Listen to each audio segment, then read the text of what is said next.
Atwood, and we've been exploring relationships on the Steven Universe podcast. And thanks to today's special guests, we're taking that a step further to talk not only about the relationships between the characters, but also the relationships and chemistry between the Crewniverse team who brings them to life. Co-executive producers Kat Morris and Joe Johnston have favorite character relationships, favorite episodes, and some pretty great insights into the boarding teams in the Crewniverse. You'll discover who does great villain work, who loves wordplay jokes, who brought the whole proposal episode to life, and who had a huge hand in creating Connie. So let's get started with Kat and Joe. Thank you guys for coming on and talking to me. Hey, how's it going? Hello. Yeah, awesome. So you guys both started out on the show Storyboarders, right? Is that Not accurate? exactly. Yes and no. Yes and no. Joe started as a storyboard artist, but I was always the storyboard supervisor. But for the first few episodes, because we didn't really have a full team yet, I helped storyboard. Yeah. Oh, okay. Those were very fun. It was fun to see Kat and her take on things at the beginning. It was nice to see someone who kind of knew the ropes of what the show kind of was before, like while everyone else who was kind of just coming in very cold. I came in very cold because I hadn't even seen the pilot until just before I started. So it was very new for me. Oh gosh. Well, how did you like do like test? Did you test for the show? Yeah, I tested for the show a couple months before the show started, and I saw the animatic for the pilot while I was working on it. But you had already been sort of living in the show for months at that point. Yeah. So what were some of your favorite episodes you sort of worked on early on in the series? My favorite episode will forever be Lion 3, the one where we meet Rose for the first time on screen. That one will always have a special place in my tiny heart. It's very on the cusp of early show. Yeah. But it was one that Jeff and I really got to take ownership over, just because it got moved. It wasn't going to be where it was in the air order. That one was originally, like when we were handed that episode slot, that was supposed to be Story for Steven. And that ended up getting swapped for Lion 3, which was just in premise phase at that point. And I remember at the time we argued that we wanted to switch them because of how we were going to meet Rose for the first time. In Story for Steven, it's just a flashback told from Greg's perspective. But in Lion 3, you had this videotape where Steven gets to meet sort of his mom and see his mom like speak to him for the first time, and he would be with Steven when that happened. And so we argued that should be the first time we meet Rose. And then it became like we had to like rejigger the premise and redo the outline. But yeah, everyone in the room, we were all like, yes, let's do it this way. I can imagine it being the other way, just because like that moment when the camera turns around and we see Rose for the first time. So I don't know. Yeah, like you said, I felt that, you know. Yeah, and we felt it too. Reading the premise, we were like, this is powerful. This is the way that we should meet her. Yeah. I remember you also saying, Rebecca, you have to board the Rose part. Yes. Joe was not shy about giving Rebecca work to do. Well, there's just certain things. I mean, she's just really hard to draw. Yeah. That was the main thing. It was like, I don't know how to draw her. I hate drawing her. And it was like the camera was turning around to face her. That was a whole mix because Danny ended up doing all of those key drawings for her, because he went over her drawings and was doing all of that. Yeah. A lot of love went into that specific scene. Yeah. And it was a lot of fun, and Jeff got to do his dream bits with a dog copter, and we talked a lot about theories of making art and what that is, and that's where all that whole monologue comes from. The chess thing. Yeah, the chess thing. Didn't he also write a song waiting for the pitch? Yeah. He wrote a song while we were waiting to pitch one day, and it just kind of stayed on the desktop at work, and we would play it sometimes whenever we had nothing to do in the room. I really loved Bubble Buddies. I was going to say Bubble Buddies is probably the biggest one, because I basically got to create Connie with my board partner, Alice, and a lot of input from the rest of the crew. Yeah, it was fun being able to make a young female character that I felt I could relate to as a kid and as an adult.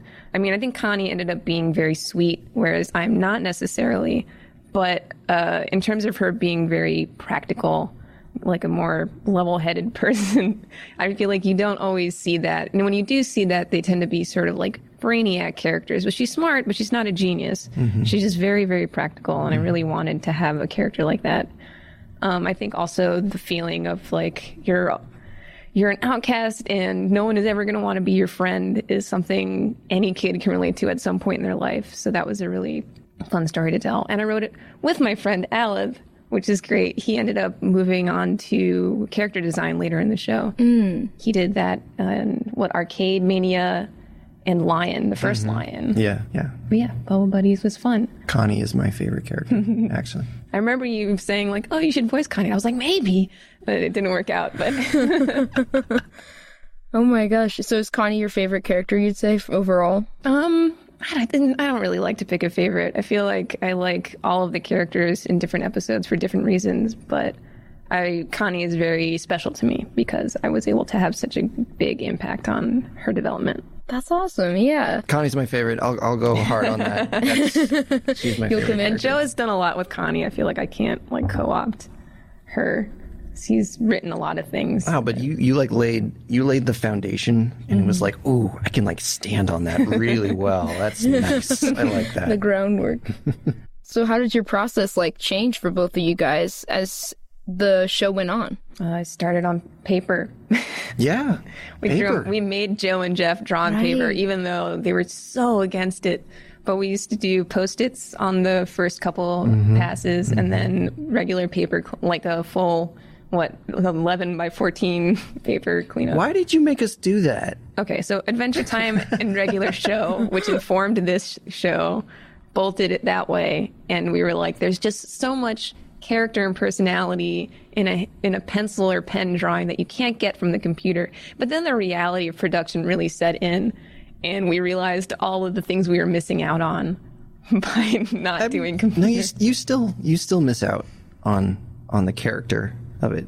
Like that personality is still something that you can only have in a pencil drawing. I'm not sure anymore. Now that I've seen so much, and I myself have gotten better at drawing a computer, I feel like people growing up having only drawn on computers now. That's true. It's just sort of like, because I personally prefer to draw with pencil, that my drawings with pencil or pen are better than my computer drawings. But I don't think it's blanket true. The way I used to. I was very convinced that computers were just murdering drawings, but it's not true.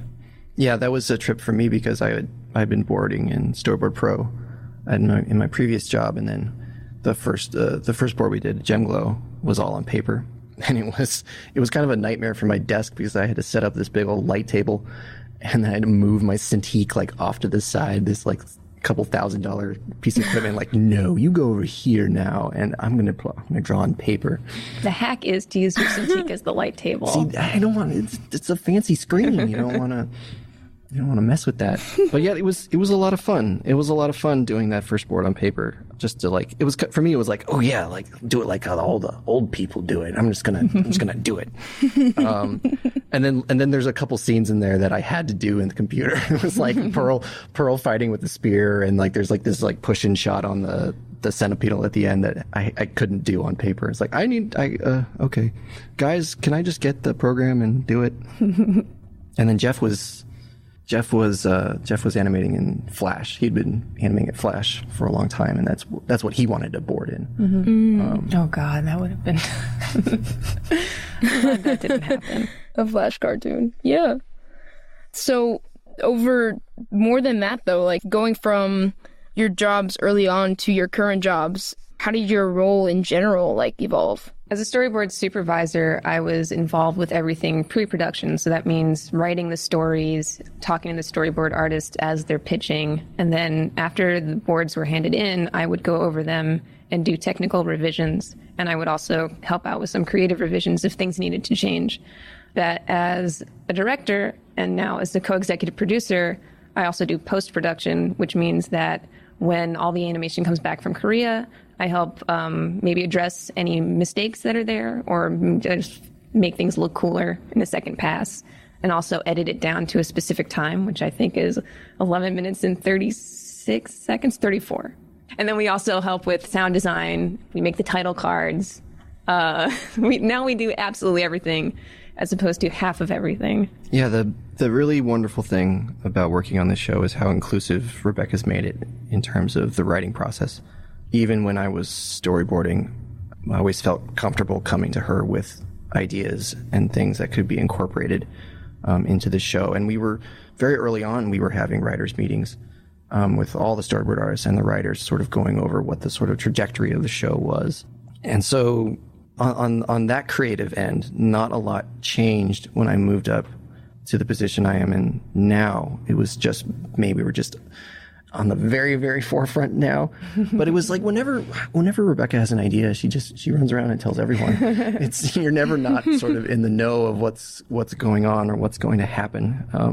Yeah, there are no secrets. Yeah, it's exciting to be a part of that and being involved in that. That's awesome. So how would you guys characterize your styles of directing for each of you? Should we describe ourselves only out of politeness? Oh, gosh. No, I'm kidding. I'm totally kidding.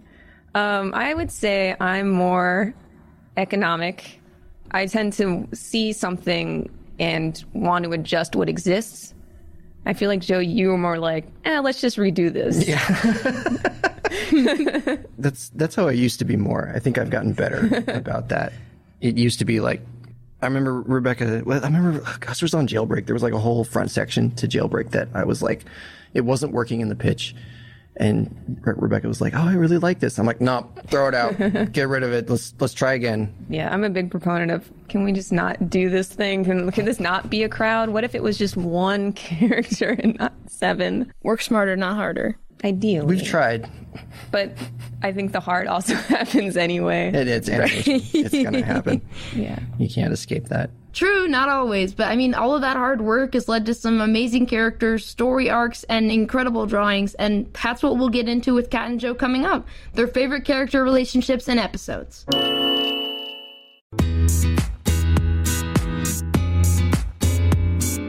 All right, I'm still here with Kat and Joe.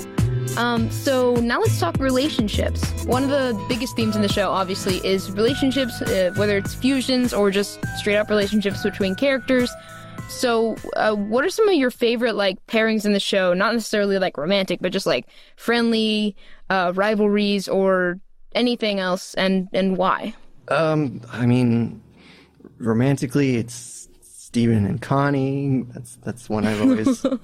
It's been my favorite. One of my favorites to board and write for has been Pearl and Amethyst, and Jeff and I had a sort of a big hand in doing their big episodes, like Giant Woman and On the Run, were some big Pearl and Amethyst, and they're so fun to write just because they're just polar opposites. They're a comedic duo. Just one's a straight man, one's a wild one, and those types of relationships are always just. Maybe it's because they're easy to write for, but they also grew a lot too because they used to just hate each other, and now they really love each other.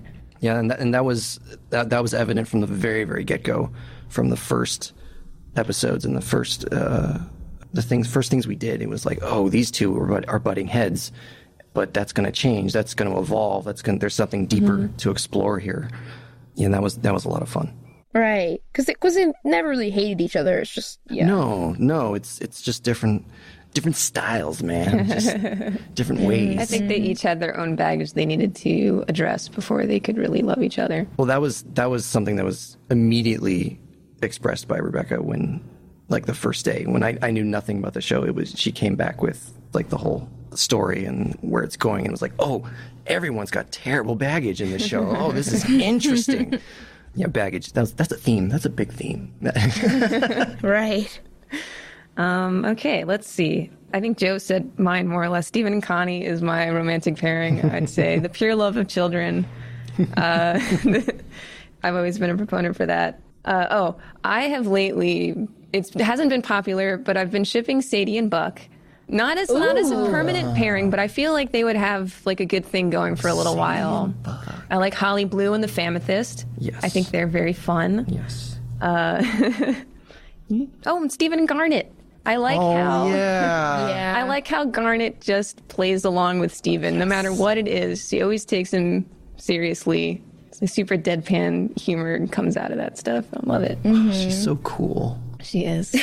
Lamar did some of the best stuff. Steven, I love you. Yeah, and like the children are playing swords. Oh, no, they are dying. Goodbye. That one episode recently, the pool hopping one, was a really good Stephen and Garnet episode. That was just good content. Yeah, that was an interesting one. Just because her future vision is so interesting to do and difficult and navigate. It's really fun to sort of break it and play with it that way and to show Garnet's more vulnerable sides. That's something that's always very interesting to do with her because she puts on this incredible superhero strong front. Seeing her unsure is so shocking. Yeah. And then Stephen is able to still save the day, I think, just being there for her. Too many cats, man. That's another thing for this show. Too many cats. You need to get some dogs central. in here. So overall, what arcs, like character arcs, would you guys say that you've like related to the most? I guess Amethysts with the bit with Jasper specifically, like Beta and Earthlings, having that inferiority complex and having to get over that, I think is pretty universal. I think for me, it's just Steven's overall arc. Not so much the dead mom war hero. Yeah, I was like, there's a lot there. when I first started on the show, what really got me was a lot of my family. There's a lot of girls in my family. All of my cousins are girls, and so just being sort of surrounded by that energy was very was very very relatable to me, and that's what really drew me in to Steven and how he behaves in his relationships. That's what really got me. That's interesting. I hadn't even thought about that. That makes sense. Are there any like arcs that you guys had a particularly big role in like shaping as directors or as co-executive producers, or any of the hats that you guys have worn? I feel like that's hard to say because it's so collaborative. Everyone is putting in something. So no single person except Rebecca is really steering anything. Yeah.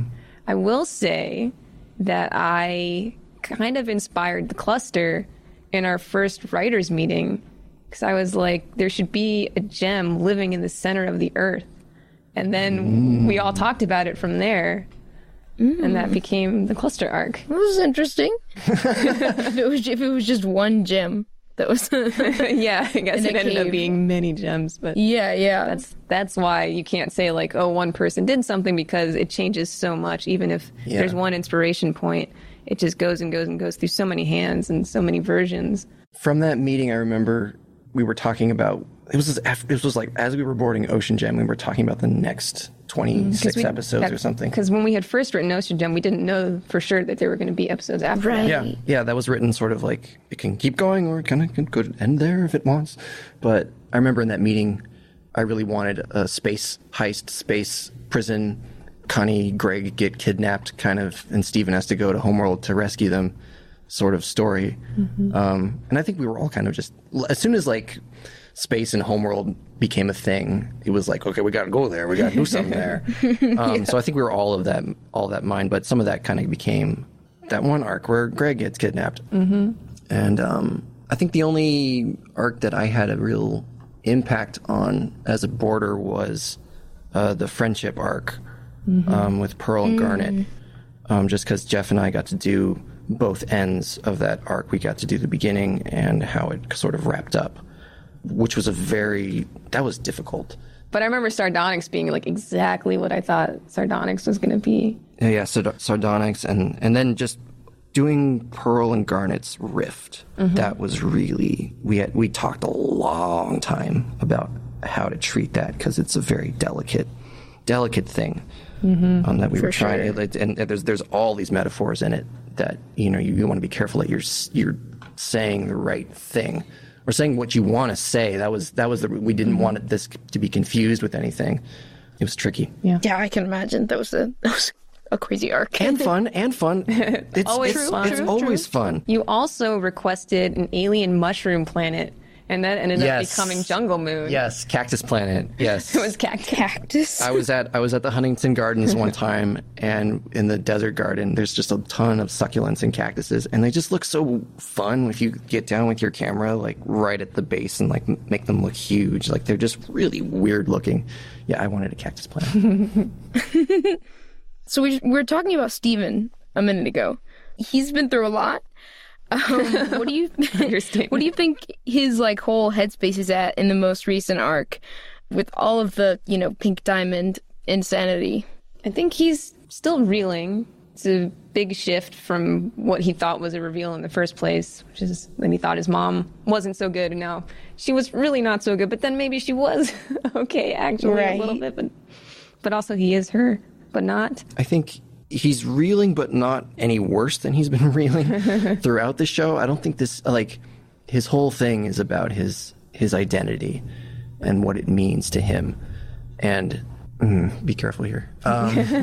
Choose your words wisely, Joe Johnston. The whole concept that, he was his mom and who his mom was and how that's been shifting and changing throughout the show. It's not such new territory that he doesn't know how to sort of stand on it. It's a feeling he's used to, but information he hasn't processed. Yeah, and the difference now is that he has even less understanding, I think, of what that role is and what it means to be a diamond. And the other characters are the ones that have way more world-shattering opinions about it. I think that's part of it, is that he has to put off processing it because he has to deal with the rest of the team. And then immediately after that, the other diamonds come down and start a fight. So he hasn't really been able to look this in the face quite yet. Yeah, but he will. Or will he? It takes time. Takes time.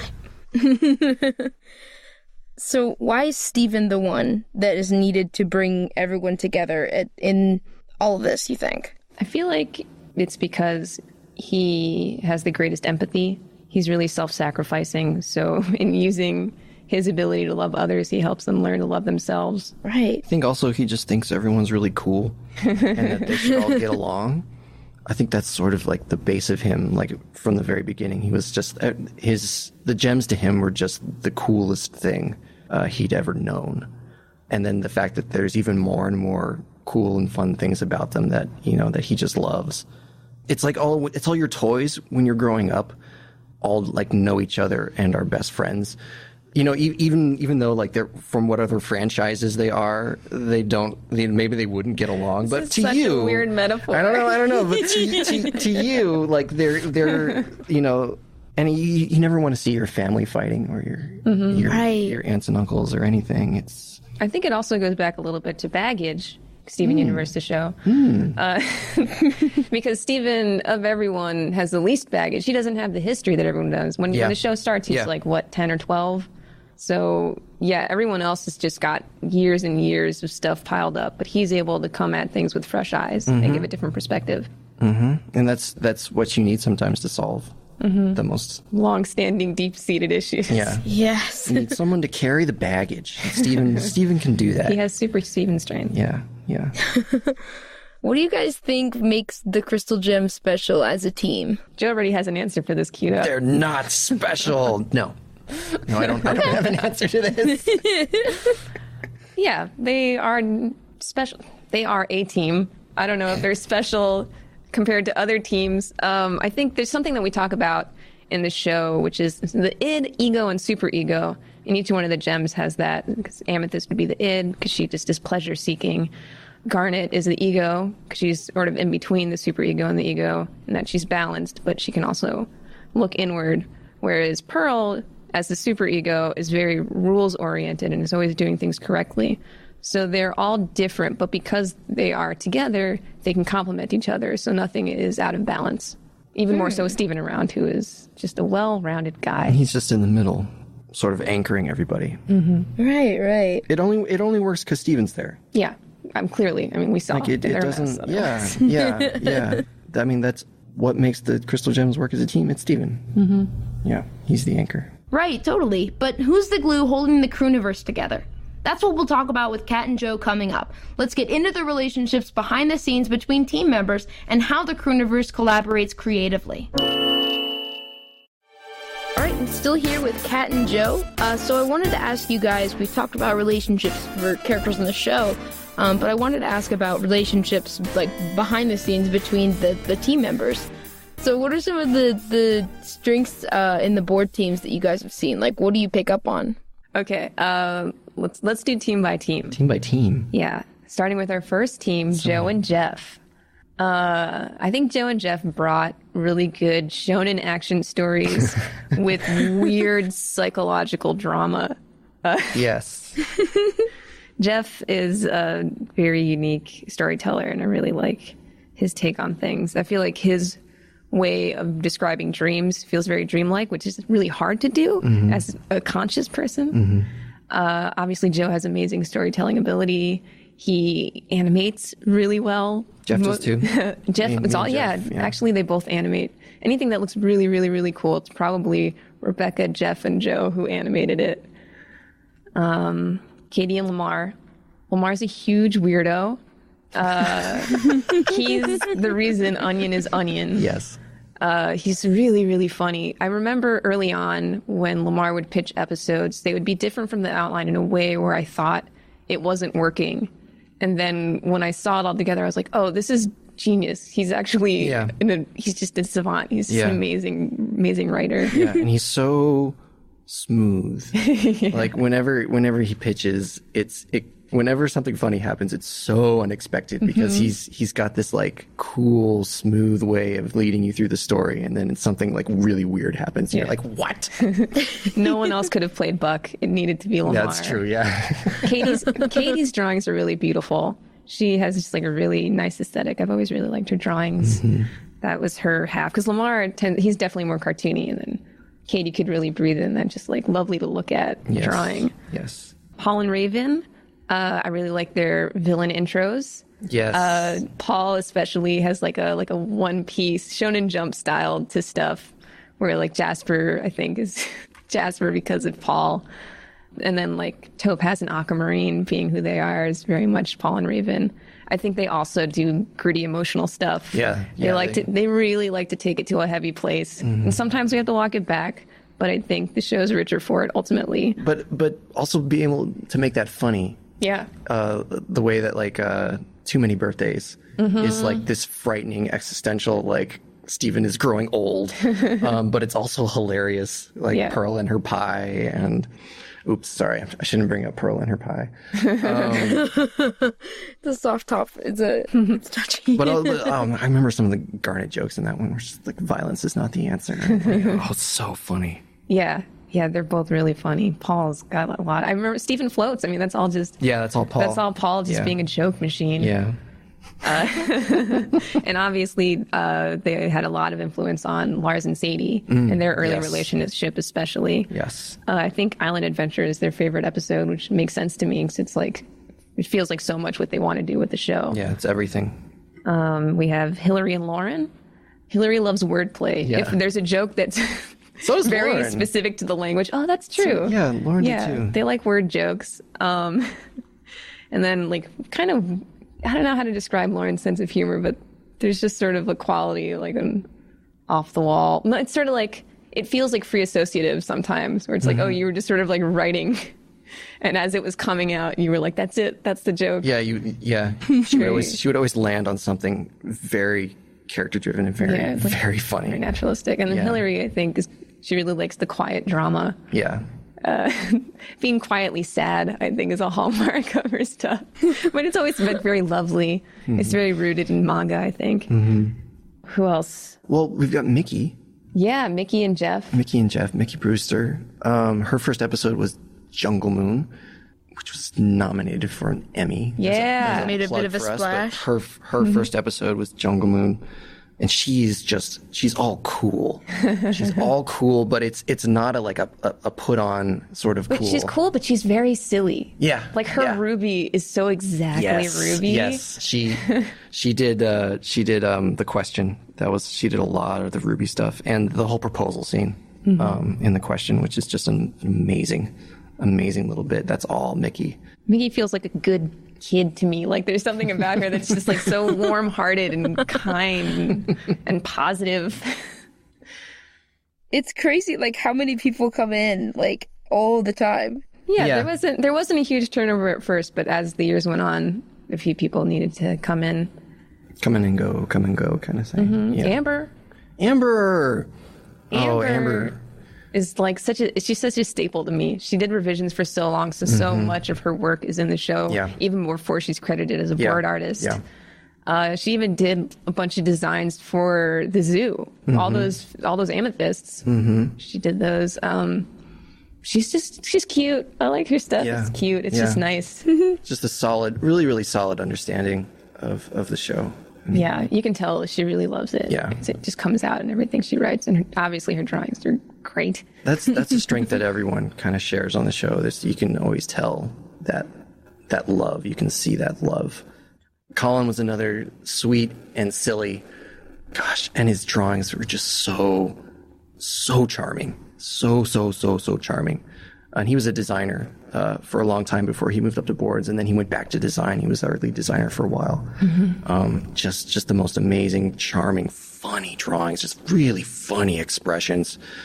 He could draw Steven like no one else could on the crew. Yeah. And Helen had just such a specific point of view. I really loved. It made me feel at home at first because there was such a regular show quality to her work. Oh yeah. And, she just had such great drawings and like the Radio Taiso thing she does for yes. What is that episode? It's That's Future Vision. Yeah. That's Future Vision. Yeah. Something like that. Like It Can Only Be Helen. Or the watermelon spitting thing. Yeah. Like she just had so many great ideas that I would have never considered. Mi torta. Yeah, mi torta. She had this line. I'm gonna say it. We got cut out. But I still say it to this. I think I said it like last week, where it was at the end of Fusion Cuisine, and Amethyst is like, "I love popping biscuits from my body tube." It's just so. Oh yeah.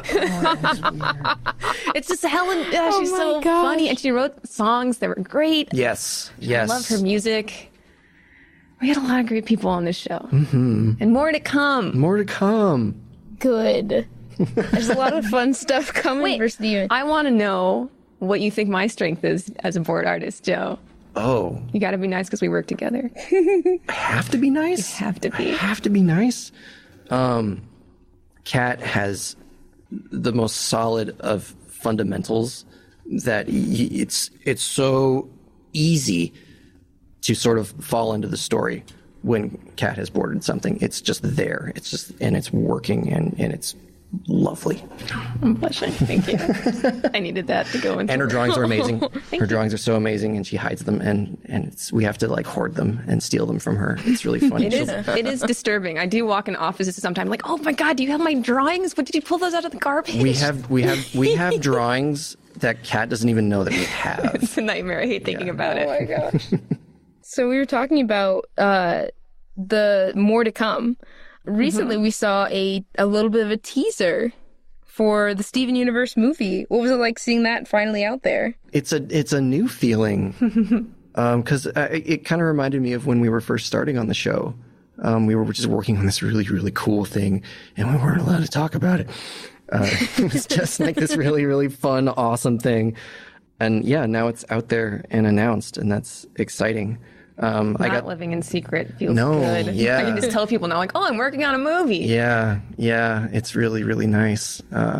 It's been a lot of fun. It's been a challenge. I got to the teaser that was played at Comic-Con. That all came together about a month before Comic-Con. I had an idea that I pitched, and I boarded it, and we did it. It was like yes, exactly that. That's exactly what it's got to be. It was a very quick, like, hey, let's do this. Okay, let's do it, and then we did it, which is not something that always happens. Yeah, that's the other thing. There's not a lot of immediacy in animation. No. So and we got to work with Kevin Dart and the people over at Chromosphere to put it together. And the composers did some music for it. Yes, it was every element that we love to use. We got to use for this little short thing. Yeah, get hyped. Yeah, I'm excited. So what do you think makes the Crewniverse special as a team? I think we're all a bunch of weirdos, and that's great. I think everybody really is invested in the show, and that matters. I think when you don't care about what you're doing, it's obvious quickly to the people watching it. But when you love it the way that our crew loves the show, well, I don't want to put words in their mouth. They're invested. But, like you put a lot of yourself in there, and that I think makes for the most interesting work and the most honest work. Ditto. That's a hard one. It's hard to boil down the whole crew. It's just a great group of people. It's good to go to a place where you like being with everyone. Yeah. I feel like it shows too. Yeah, like you said, in the final product, you can tell when they cared. Mm-hmm. Yeah. Awesome. Thank you guys so much for coming on and talking to me. No problem. No problem. The Steven Universe podcast is produced by Charles Abadje, Stacey Para, and Conrad Montgomery. Special thanks to Rob Sorcher, Cartoon Network Studios, The Crooniverse, and Turner Studios in Atlanta. Please subscribe to the Steven Universe podcast at Apple Podcasts so you never miss an episode. And please leave us a 5-star rating and review while you're there. We love your feedback. Or you can always listen on Google or Amazon smart speakers.